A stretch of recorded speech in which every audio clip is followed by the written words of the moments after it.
Thank you for joining For Our Special Kids, where we openly and honestly discuss the magic and the mess of raising a child with special needs. We are thrilled to have you here and hope this time provides you with some wonder and wisdom. I'm your host, Jennifer Lansing. Let's get started.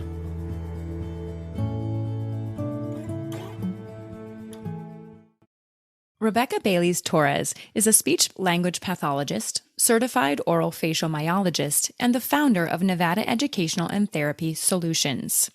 Rebecca has provided direct speech and language services to people of all ages and was a special education program consultant providing technical support and assistance to parents, general education teachers, special education teachers, and school administrators on the implementation of the Individuals with Disabilities Education Improvement Acts. Rebecca has a Bachelor of Science and Master's degree in Speech Pathology, as well as a Master's degree in Education, Administration, and Supervision. She's a certified member of the International Association of Orofacial Myologists. It is now Rebecca's professional goal to educate as many people as possible on healthy mouth development for feeding and speech to prevent orofacial myofunctional disorders.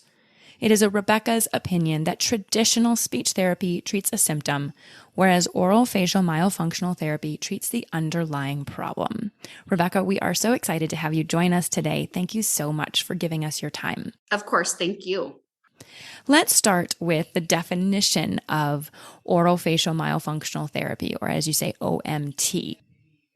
Oro is mouth, facial is face, myo is muscle. So disorders of the muscles of the mouth and face. Pretty simplistic, really, when you break it down. Granted, it sounds very complex. Yeah, and so give me some examples of what those disorders might present as. An OMD, orofacial myofunctional disorder, could be an open mouth resting position. Their mouth is open. I'm modeling for you, which our listeners can't see visually, but that you just opened your mouth. And there are a lot of people that, my daughter included, Teal has an open mouth. She has a hard time bringing those lips together. Then my job is to say, okay, this is dysfunction. We have to improve what's going on in the mouth so we can improve function. It might be to improve speech. It might be to improve feeding, but ultimately it's to improve quality of life through correct breathing through the nose rather than the mouth. And anytime the mouth is open, you're breathing through the mouth. So your body is not benefiting from a byproduct of oxygen called nitric oxide, which fuels organs. I didn't realize that breathing through our nose actually feeds our organs. Absolutely. Your nose is a natural filter. It's filtering out carcinogens, that byproduct, nitric oxide. And then additionally, with that, if your lips are closed and your tongue is in a correct position, which is at your alveolar ridge, that's behind your top teeth, the bumps behind your top teeth. When your tongue is in a correct resting position, your body also releases hormones that help you self-regulate, calm down, improve your attention, improve your ability to learn. It's very complicated. There's so much related to the mouth that impacts your overall health. Okay, so I'm sure everyone else is doing this. Literally, I just closed my mouth and I was like, okay, where's my tongue? I really was like, okay, how is my mouth? And just by doing your intro, I could feel the difference in my mouth when I'm just more aware of my lips and my tongue and what is my bone structure doing and all of that. But so you want the tip of the tongue basically at the base of the teeth, at that little baby bump. Is that correct? On the top teeth. Yeah, the tongue. Yeah, it's right behind the teeth. It shouldn't be resting on the teeth. However, that's only one part of it. Really, your tongue is ideally suctioned into your palate, which is the roof of your mouth. It's the two bones that meet, and that bone separates the oral cavity from the nasal cavity. So it's not just your tongue tip up at the alveolar ridge. It's much more than that. Right. The whole tongue. Well, and even that is too simple to say just the whole tongue, because I'm sure there's little parts that shouldn't be up on the palate. Okay. So I've already learned so much, which is fantastic.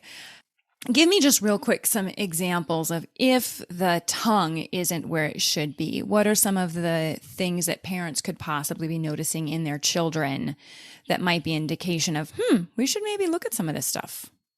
you produce speech sounds and you swallow where your tongue rests. So if your tongue is not in a correct resting position, if your mouth is open, that's going to impact your swallow and it's going to impact your speech sounds. Then additionally, depending on what else could be going on with your tongue, you may have minimal tongue movement. Okay.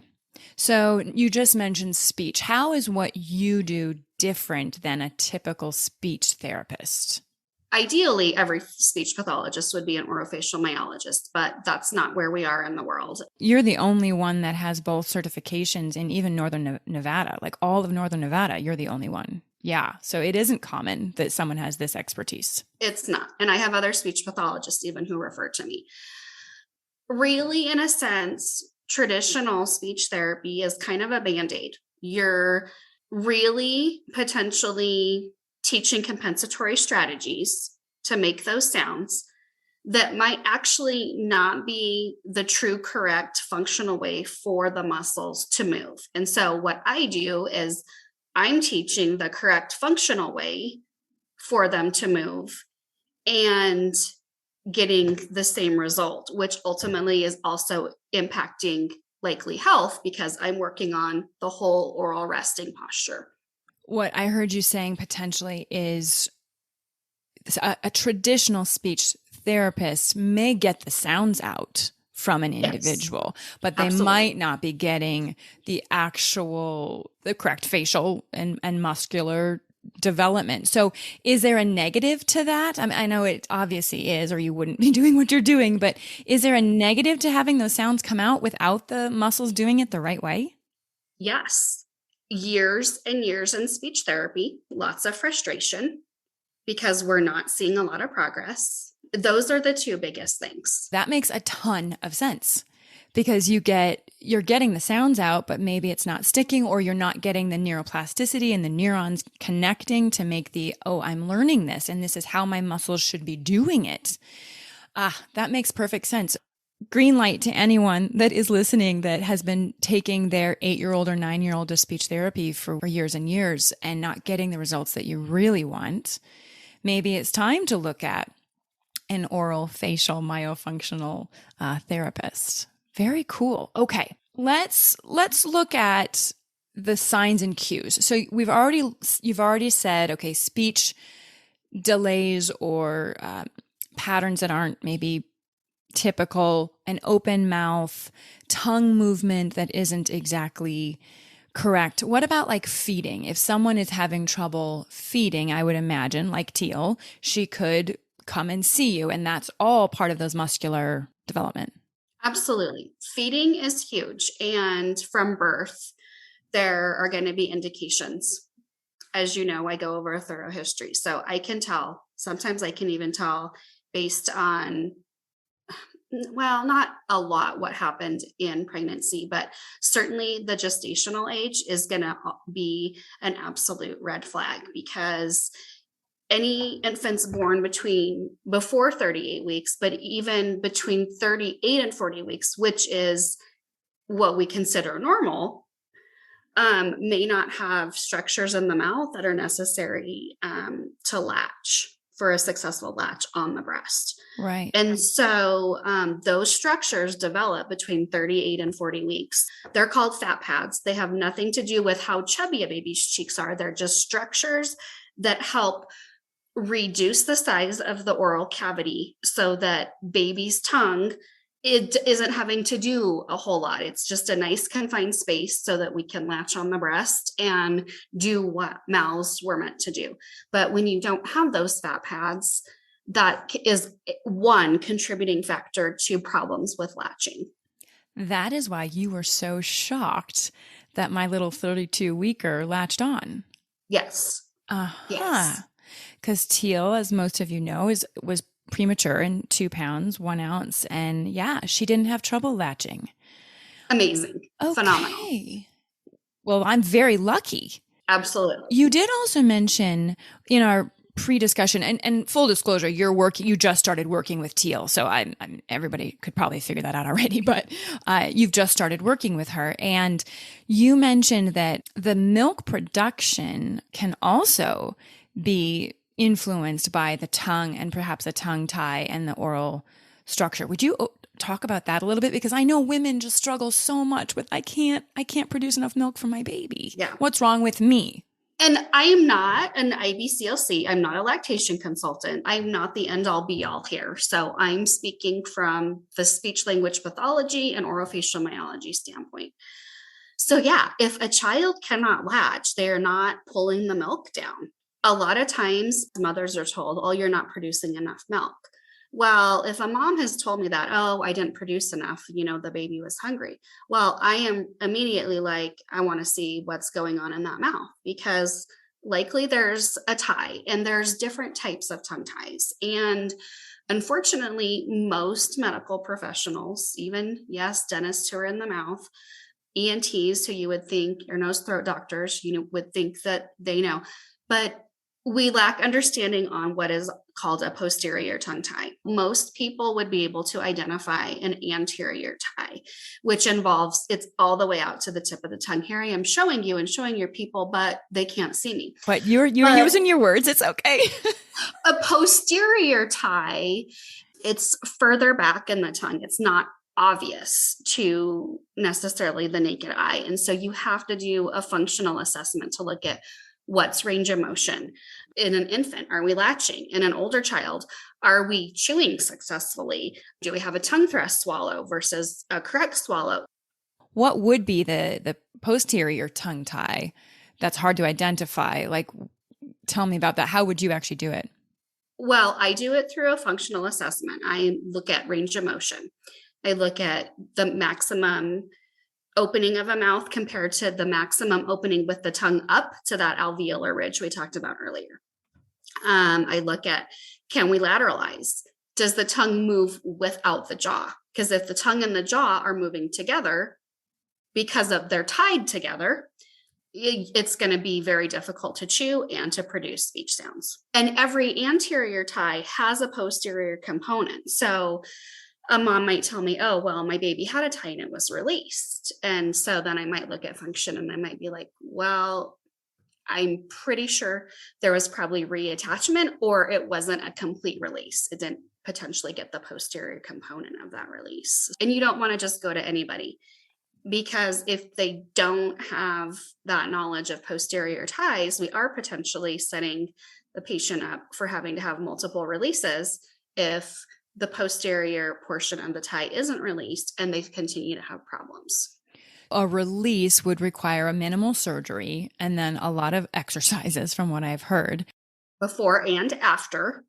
And then what would you maybe start seeing when a child gets more functionality? Obviously sound production, but what would be some of the first things that you'd start seeing a difference in? Well, for me, it's typically improved sounds on the patients that I've seen. Parents have reported improved sleep and some improved attention.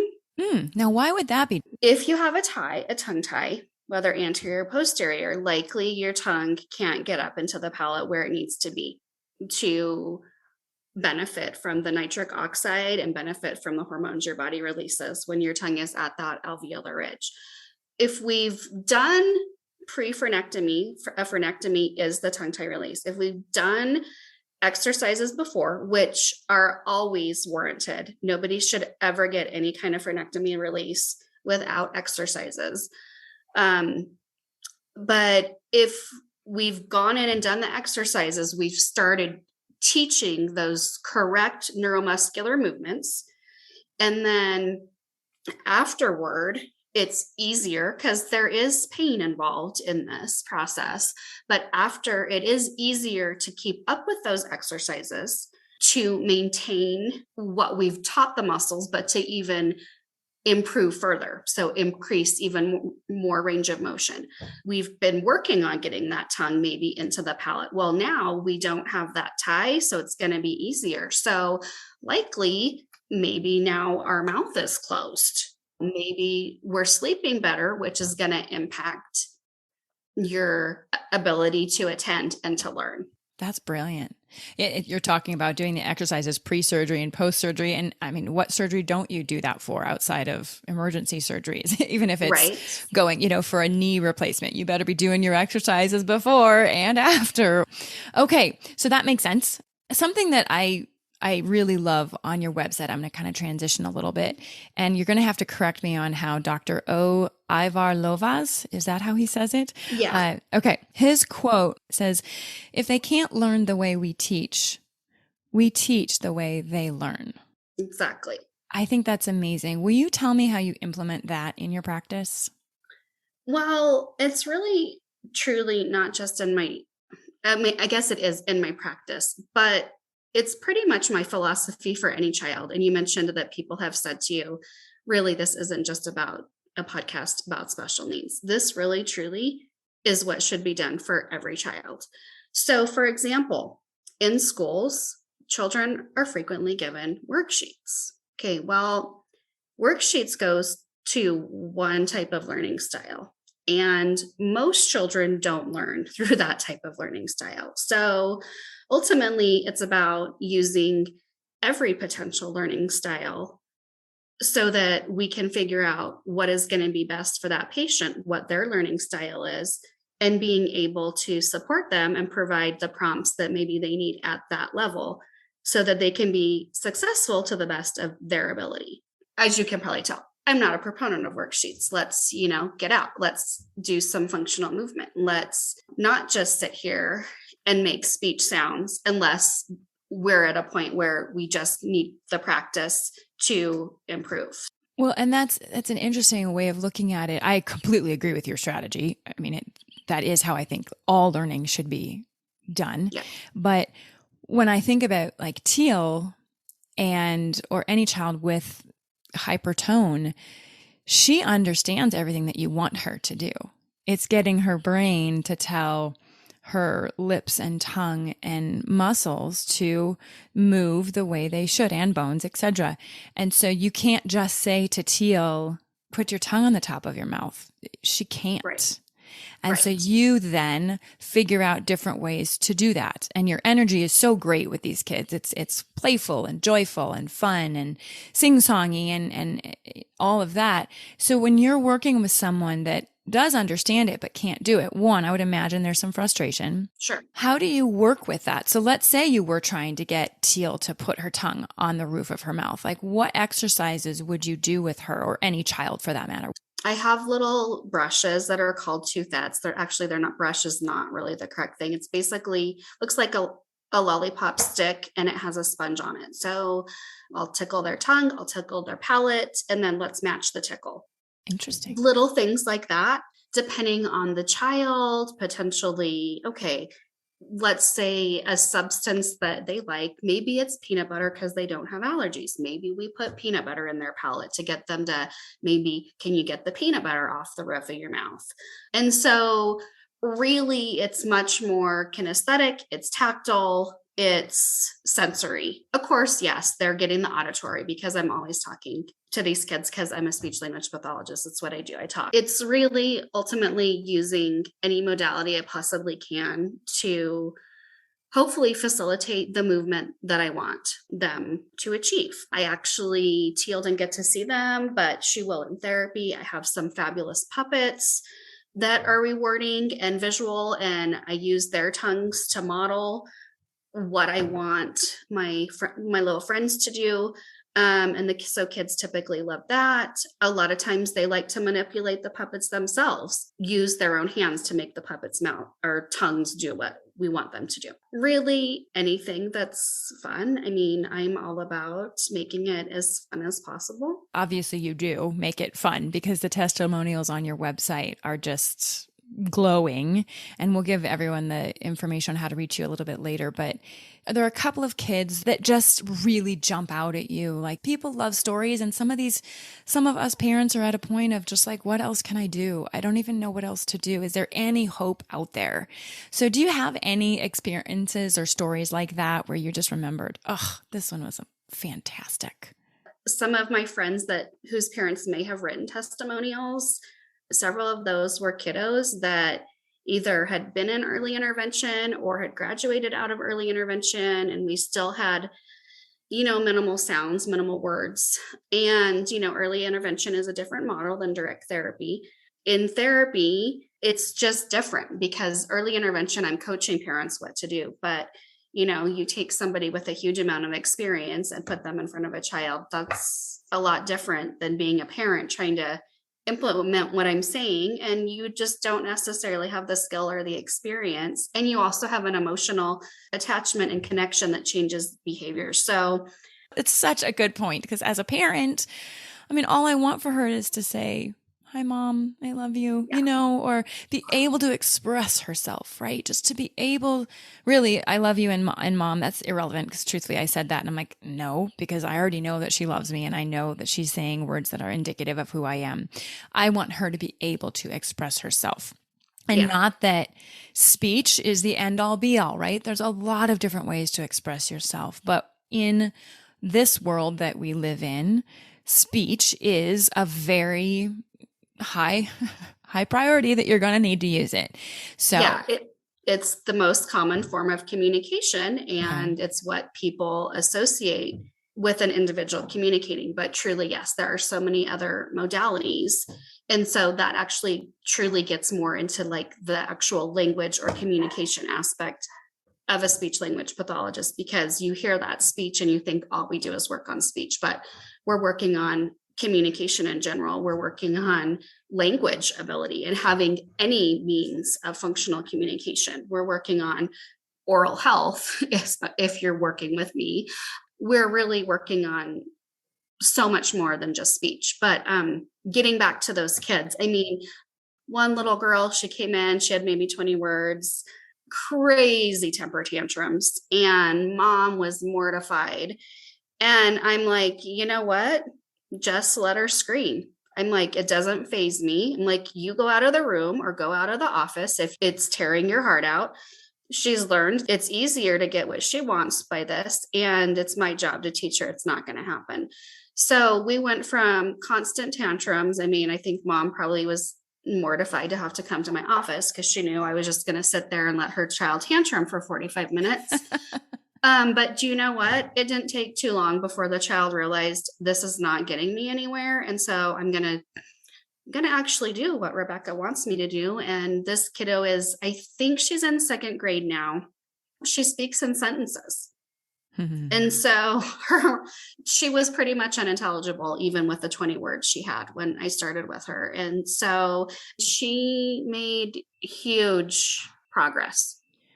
Well, in the little bit that we've worked with Teal, you do have rules that are not to be broken.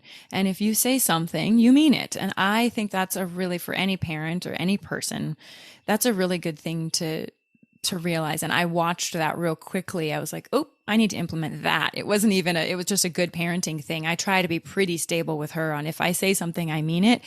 But I also, when it comes to eating or it comes to talking, I'm pretty lax because I just want her to get some calories in and I just want her to do the best that she can. And it was really cool to see you just kind of say, well, this is how it's going to be. And if you're working with me, we're going to get this and this done. And you're going to follow what I'm asking you to do. I loved that. It was really good. It made me feel good bringing her there to see you. I have a job to do. And so some might say I'm strict, but yeah, I do have a job to do. And I also have extremely high expectations for everyone. So no, I'm not going to let you get away with whatever just because you're cute, because you know what, that's not going to get you anywhere. And it is about the expectation. The higher expectations are, the more that we're going to get from whoever the individual is. And so, yeah, that's me. I expect you to behave and do what I need you to do because that's why you're here. I wish so many more people approached children in general, but then children with special needs and also adults, just giving people the benefit of the doubt that you can do it. And I do expect you to get here. You might not get here tomorrow, and it might be a year-long process of meeting with you weekly and having your mom go home or your dad go home and do exercises with you. But I expect greatness from you. And that's so empowering to hear from a therapist that is my job, is to expect greatness out of these kids. And I'm going to get there with them. I love that. Thank you. Thank you for Of being that course. person. Well, it's not as common as you would think, Rebecca, truly. I think a lot of people underestimate the abilities of children with special needs. They underestimate their intellect. They underestimate all sorts of things because they can't walk and they can't talk. They must not be smart or they must not understand me. And that's just not the case. And that's one of the things that is the goal with the podcast, is to get more people to just say, yeah, there is so much magic in these kids. So I truly appreciate it. And it's a lot of hard work. It's a commitment to come to therapy. If we're only doing these things in therapy, well, we might not make progress because there's not enough of me to go around so that I'm with a child like a teacher 6 hours a day. So it is about follow through and parent commitment. And I also have had to dismiss families because their attendance was inconsistent and weren't making progress. And I have a code of ethics. And so if the buy-in's not there, then I have to look at, okay, so then if this isn't my priority, then maybe we need to reconvene at a time when maybe it is a priority. Right. And I think the open communication, right? I was very upfront with you. Hey, we are going to be gone for this amount of time. What do you want to do? And that is important. All of us parents have so much going on, but in order for us to see the results that maybe the child and you as a parent want to see, you do have to put in some work. It's like anything. So you gave me a couple of really easy things to do. And I do it with Teal absolutely before she goes to bed. And it's probably not the best time to do it because she's not eating right after that. But I know that every single day, no matter what, we do those exercises before she goes to bed. And I think that's important to know, is it wasn't hard. It wasn't complicated to incorporate a few extra things. I also have realized, and I'm sure most parents with children that have some sort of a feeding disability or a speech delay, that the words we use are really important for the child's development. So what are some words that you think are most important for parents to use as they're interacting with these children? That's an interesting question. I actually was just talking to an intern about this to shape how she's doing therapy. So I'm a big proponent of very specific feedback. Good trying, good letting me touch your lips, not good job. To me, that's what's job, good job. I feel like that's really abstract language. The more specific feedback you can give, the better it is. You're also providing language stimulation. Good bumping your lips. Well, we just talked about an action and we just talked about a body part. Good keeping your hands on the table. So through specific reinforcement, you're shaping behavior to what you need it to be. You're also providing a huge amount of attention. All of us want social attention. You're providing multiple ways that a child any person is going to benefit from positive verbal reinforcement. I think that's huge. You can use positive verbal reinforcement. For example, say a child's standing on the chair or the couch. Well, instead of telling the child no, let's tell them feet on the floor, and then let's help put their feet on the floor, and then let's telling them good feet on the floor. If a child's going to imitate, which is one way that we develop speech and language, if they're constantly told no, well, guess what's going to come out of their mouth? No. But if we make it positive, feet on the floor, we're not just bringing attention to the negative, and we're also giving them what they should be doing. Right. Because stop picking your nose. Okay, well, what else should I do with my hands? Keeping it simple. We know for neurotypical children, we don't have to change how we talk to them for them to develop language. But for children with disabilities, we do have to change how we're talking to them. We need to have simpler language so that they can develop their vocabulary. Because if you have a whole huge long sentence, stop doing that. Keep your hands away. They're losing it. So calm hands. It's just giving them better understanding, and it's taking out fluff that doesn't really need to be there, because we want to build up their vocabulary as much as we can so that, maybe we can follow directions down the road, and or maybe we will imitate some of the words that we're hearing. And that's the other thing. Try to, I guess, consistency would be my other suggestion. Use the same words so that those words are learned. If you give a child a choice, let's say maybe apple or banana, do you want this or this? Well, that's not teaching them vocabulary. Apple, banana. They reach for the apple. Apple. Okay, I cut it up. Here's your apple. They just heard the word 3 times. So it's about that repetition and consistency. That's great feedback. Yeah. Well, that's my full-on takeaway from today. I mean, there's so many things that I've learned, but what you just said right there at the end about using the good and then an action. Good sitting. Good job. We do that all the time as parents. Good job. Totally. That's my takeaway. What is a job? I love that. So it's simple. It's easy. That's mine. You guys can all write in your takeaways from today's segment, but you were brilliant in so many other ways, but that one is just so simple for me to immediately implement. And I'm always looking for that, right? These little nuggets that we can all immediately implement. Fantastic. Thank you very much. Of course. Rebecca, how can people find you? Emailing me. info@nvedtx.com. And I will put that in the show notes. Wonderful. All right. One of my favorite podcasts always ends with closing questions. And I'm going to start implementing it because I think it's really fun. So I'm going to ask you one question. And that is, what is one word that you would use to describe a child with special needs? Unique. Wonderful. Thank you so much for your time today. I truly appreciate it. And I know that many people are listening are going to walk away with more information to go dig around in the internet and perhaps find a specialist in their area. So thank you. Of course. Thank you. Have a really good day. Thank you so much for joining us today. I hope you found 1 or 2 meaningful nuggets of information to make your day better. If you think there's value in what we do, please take a moment to tell another friend, family member, or a caregiver. We'd love to hear from you at forourspecialkids@gmail.com. You can send in a question, a comment, a topic that you'd like to learn more about, or if you'd like us to highlight a certain person, please send that information to us. It makes our show so much better and so much more valuable for you. Our Facebook and Instagram handle is For Our Special Kids. And finally, remember to witness the wonder and the wisdom within yourself and others. Until next time.